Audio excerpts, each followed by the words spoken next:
Hello friends, అందరికీ నమస్తే. అందరు బాగున్నారా? నేనైతే చాలా బాగున్నాను.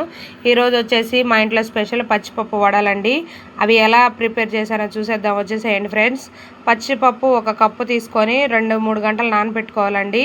అవి మంచిగా నానిన తర్వాత కచ్చా పచ్చగా మిక్సీ పట్టుకోవాలి, బరకగా. పప్పుగా తగులుతుంటే చాలా టేస్టీగా ఉంటుంది తినేటప్పుడు. దానిలోకి ఒక 2 ఉల్లిపాయలు, కొంచెం కొత్తిమీర, కొంచెం కరివేపాకు, అలాగే 2 పచ్చిమిర్చి వేసుకొని బాగా కలుపుకోవాలి ఫ్రెండ్స్. మొత్తం మిక్స్ అయినంత వరకు బాగా కలుపుకోవాలి. ఈ స్టేజ్లో మీరు అల్లం ఉంటే అల్లం కూడా 1 ఇంచు అల్లం ముక్కలు కట్ చేసుకొని వేసుకోండి. నా దగ్గర లేదు ఫ్రెండ్స్, నేను వేయలేదు. ఇప్పుడు బాగా నూనె డీప్ ఫ్రై చేసుకోవాలి. నూనె మంచిగా కాగిన తర్వాత ఇప్పుడు వడలు ఇట్లా ఒత్తుకొని ఆయిల్లో ఫ్రై చేసుకోవాలండి. చూసారా, గారెలు అంటే మధ్యలో చిల్లు పెట్టుకుంటామండి, వడలకైతే అలా అవసరం లేదు. నూనెలో ఒక్కొక్కటి జాగ్రత్తగా వేసుకుంటూ మంచిగా గోల్డెన్ బ్రౌన్ కలర్ వచ్చేంత వరకు ఫ్రై చేసుకోవాలి.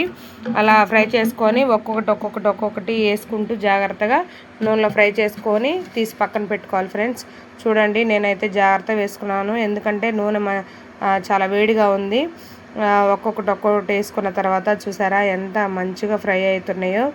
ఇలా బాగా గోల్డెన్ బ్రౌన్ కలర్ వచ్చిందాకా వేయించుకోవాలండి. ఇట్లా వేయించుకొని జాగ్రత్తగా ఒక్కొక్కటి తిప్పుకుంటూ వేయించుకొని తీసి పక్కన పెట్టుకోవాలి. చూసారా ఎంత మంచిగా వేగిపోయినాయో. నేనైతే టిష్యూ పేపర్ ఉంటే వేసుకోవచ్చు. నా దగ్గర టిష్యూ పేపర్ లేదండి.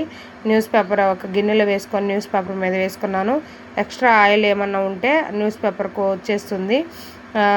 మిగతా పిండి అంతా సేమ్ ఇదే ప్రాసెస్లో ఒక్కొక్కటి మంచిగా వేసుకొని అన్నీ తీసుకొని ఆయిల్లో ఫ్రై చేసుకోవాలి.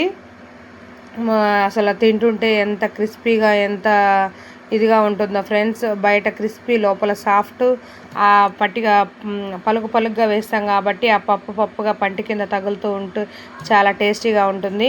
చూసారా, మిగతా పిండి అంతా సేమ్ ఇదే ప్రాసెస్లో వేసుకొని మంచిగా అన్నీ ఫ్రై చేసుకొని తీసి పక్కన పెట్టుకోవాలి. ట్రై చేయండి ఫ్రెండ్స్, చాలా బాగుంటుంది టేస్టు. మీరైతే ట్రై చేసి నాకు ఎలా వచ్చిందో కామెంట్ సెక్షన్లో కామెంట్ చేయండి. చూసారా, అన్నీ ఫ్రై చేసుకున్నాను. నాకైతే ఒక కప్పుకి చాలానే వచ్చినాయి. చాలా టేస్టీగా కూడా ఉన్నాయండి తింటుంటే. మీకు ఇష్టమైతే ఈ పల్లి చట్నీ, ఆనియన్స్ కట్ చేసుకొని తినండి. పచ్చిగా ఆనియన్స్ ముక్కలు వేసుకొని చాలా టేస్టీగా ఉంటాయి ఫ్రెండ్స్. పల్లి చట్నీతో తిన్నా చాలా టేస్టీగా ఉంటాయి, లేదంటే అల్లం చట్నీతో తిన్నా బాగుంటాయి. ఈ వీడియో నచ్చినట్లయితే నా ఛానల్ సబ్స్క్రైబ్ చేసుకోండి, లైక్ చేయండి, కామెంట్ చేయండి, షేర్ చేయండి ఫ్రెండ్స్. ప్లీజ్ నా ఛానల్ సపోర్ట్ చేయండి. మీకు ఛానల్ ఉంటే కంపల్సరీగా రిటర్న్ చేసి సపోర్ట్ చేస్తాను. నా ఛానల్ సపోర్ట్ చేసి కామెంట్ చేయండి ఫ్రెండ్స్. బాయ్.